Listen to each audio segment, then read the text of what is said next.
The inherited timepiece, it was a quiet Sunday afternoon when I found the watch. Dad's watch.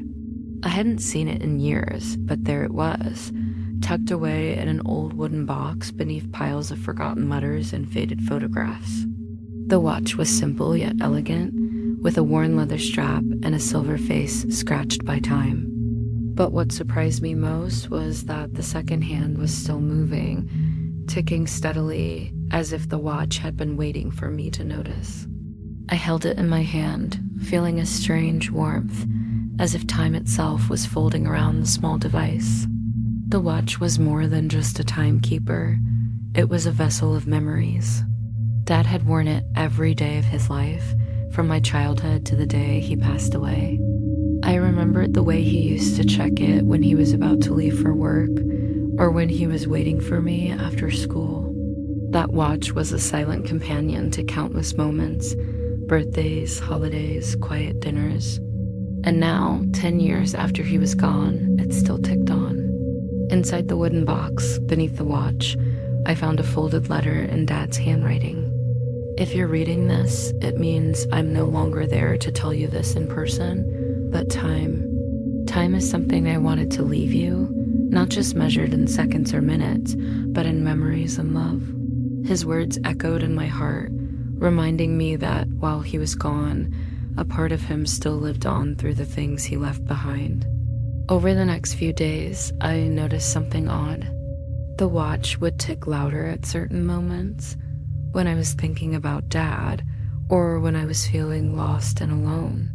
Sometimes it even seemed to stop for a few seconds, only to start ticking again as if urging me forward.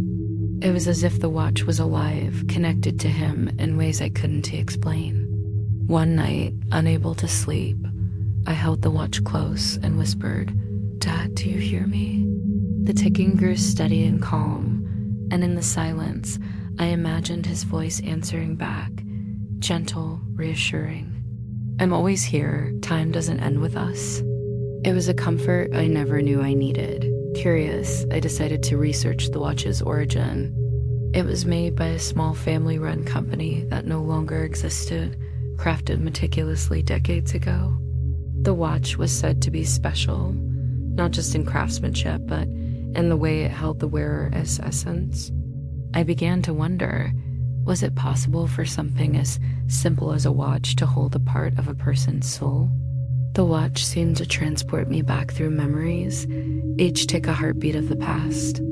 I remembered the day Dad taught me to ride a bike, his hand steadying me as I wobbled. The smell of his cologne mixed with fresh grass, his laugh echoing as I finally pedaled on my own. Each memory was vivid, as if he was right there beside me. I realized the watch was more than a reminder of Dad. It was a message for me and for the generations to come, a legacy of time, love, and connection. I decided to pass it on someday, telling the story of a man who made every second count.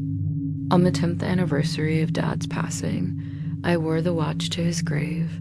I held it in my hand and spoke softly. "Thank you for every moment." The wind picked up, and for a fleeting second, I thought I felt his presence, a comforting warmth, a whisper carried on the breeze. And the watch ticked on. The watch still ticks. 10 years, 20, maybe more. It keeps time, but more importantly, it keeps memories alive.